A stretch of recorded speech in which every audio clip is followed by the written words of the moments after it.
Oral and Ron. This is the Modern Eater Show. Piping hot and delicious. The Modern Eater. Food. Come and get it! And now your hosts, Greg Hollenbeck, Jay Parker, and Brian Freeman. Well, normally it would be Greg Hollenbeck, Jay Parker, Brian Freeman, and Little Rich Snyder, but tonight it is Little Rich Snyder and Brian Freeman hosting the show. Greg is in Florida getting a tan, and you can't really blame him for that. Gentlemen, how are you? There's a lot of action on the show tonight. I'm going to say a couple things, and then we'll get started. But Chris Moore from Degree Metropolitan Food and Drink is here. Elin Wenzel from Element Knife Company is here. Mark Whistler from The Goods is here. John Irvin from Gluten Free Things is here. And Alex and Daniel from Meridiem Spirits is also here. This is kind of a show that we're throwing to our supporters, sponsors and otherwise, people that support the Modern Eater Show, that love us because we love them back. That being said, it's a big day in Denver, the last couple of days actually, for the James Beard announcements, and there's a lot of news and there's a lot of chefs. Little Rich, we know a lot of these chefs in Colorado that just got nominated. You know, several of them have been right here. And we can obviously we can go down the list. I mean, I know Brian's working with many of them. That's what I love. I'll tell you, most of them are buying produce from Growers Organic. That's awesome. But you know, there's one shout out I want to give on this is to Lee Sullivan, because her work with Denver 5 and now Colorado 5 really paved the runway for this. I think it's unmistakable. A lot of them on the list have been involved with Lee and. You know, so well, and you're a supporter of Lee, because I know I'm a sponsor of her 5 group. We have been for a few years. What she's doing with her chefs here in Colorado is really important. This list. Yeah. I mean, got to go 12, down. right? We have 12 of the chefs are from Colorado that are on this year's list, I believe. Yep. So best new restaurant, we got Sunday Vinyl, we got Bar Program, Williams and Graham, Carrie Baird, no stranger here. We had her on. She was a guest just a little while ago. Dana Rodriguez, yet to get her on, but I'm working on that. She's coming out with her own line of mezcal. Is she now? Yes. That's a cool thing when to I hear. want to get her over, because and I tell you what, that is going to be a fun show. Well, she's my tequila girlfriend, just so you know. Her and I have been drinking tequila in alleys of Denver for a long time. And now I know you've got a good tolerance. Who can drink who under the table? Oh, with Dana and I would say we go toe-to-toe. Now, who couldn't ever hang with us was her boy Fausto over at, I'll give out Chef Jankowski over at Rioja. Fausto could never hang with my good old, and what's her nickname? You know her nickname, Loca. Right? Yeah, Loca. Oh, she's awesome. And then Tommy Lee from Hop. Brother Luck, again, no stranger. We've been down to visit him. He's been up here a couple times. Going to be on the Summer Dinner Series. He's done the Summer Dinner Series from the beginning. Yeah, now listen, we're not going to give away I don't want to go too much away about the summer, but there are some names that have a few things in common with the James Beard nominations and the Summer Dinner Series, but we're going to save that conversation for another show. You know, Jay sounds like a mobster there. I don't want to say too much about those guys with that thing in that place, but just know it's being worked on. We're taking care of that. That's right. Josh up in Grand Junction. Yeah, well, he's doing incredible. He's always done. I've worked a beef program with Josh. I work the produce, obviously, with him all the time.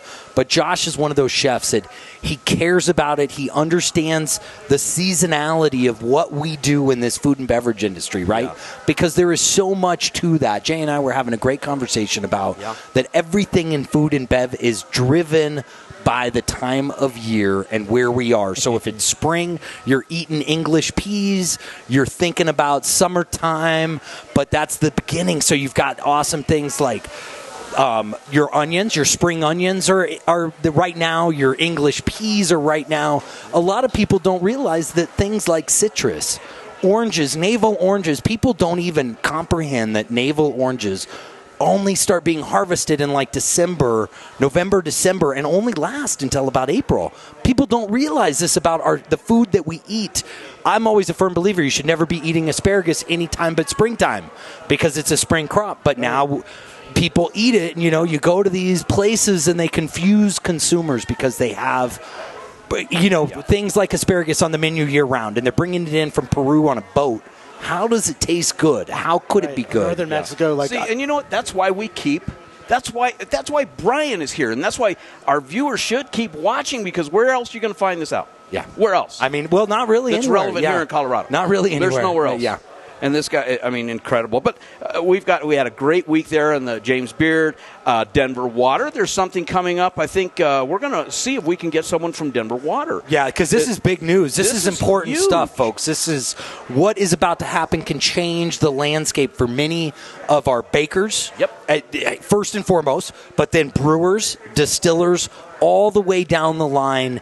If the Denver Water Company isn't making sure everybody knows about this, we are going to do it here right now. But this is big news. Rich, tell people about this. What they're doing is they're raising the pH of the water. And right now, they shoot for a target of 7.8, but they're moving it. They're going to say it's acceptable at 8.8. And just moving it that 1 point, Brian, you hit it right on the head. I mean, it's going to affect bakers, tortilla makers, brewers, distillery, anyone where you've got water as an ingredient. It's going to affect it. And so we're going to reach out and I want to get someone from Denver Water down here to talk about this. We were having a discussion before the show. What are they going to use to change this pH and all that? So, I'm interested to hear, because we can only speculate that they're playing with the chlorine. They're playing with other things in the water to try to do something on their side. Hey, we all understand safety's first, right? Absolutely. But I got to put a big but in there because of the fact that, we live in a place, Colorado, that one of the things that put Colorado on the map almost 100 years ago was the Coors Brewing Company, and Coors became famous for one thing. Rocky Mountain spring water is what made Coors and what put Colorado, in my opinion, what put us on the map. We became a very big microbrew community here in Colorado. Absolutely. We've got more hyper-local beers, I think, than here. The last time I checked, it was something.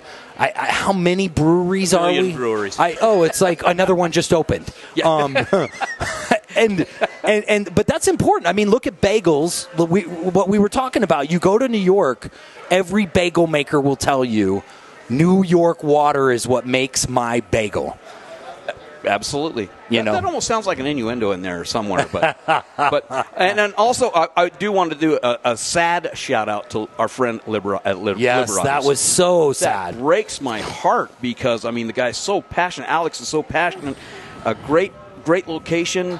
I think future is going to show he was ahead of his time. He was. With his Ono beers, I mean, not many people were doing the Ono beer, and what he was doing, he had a beautiful place.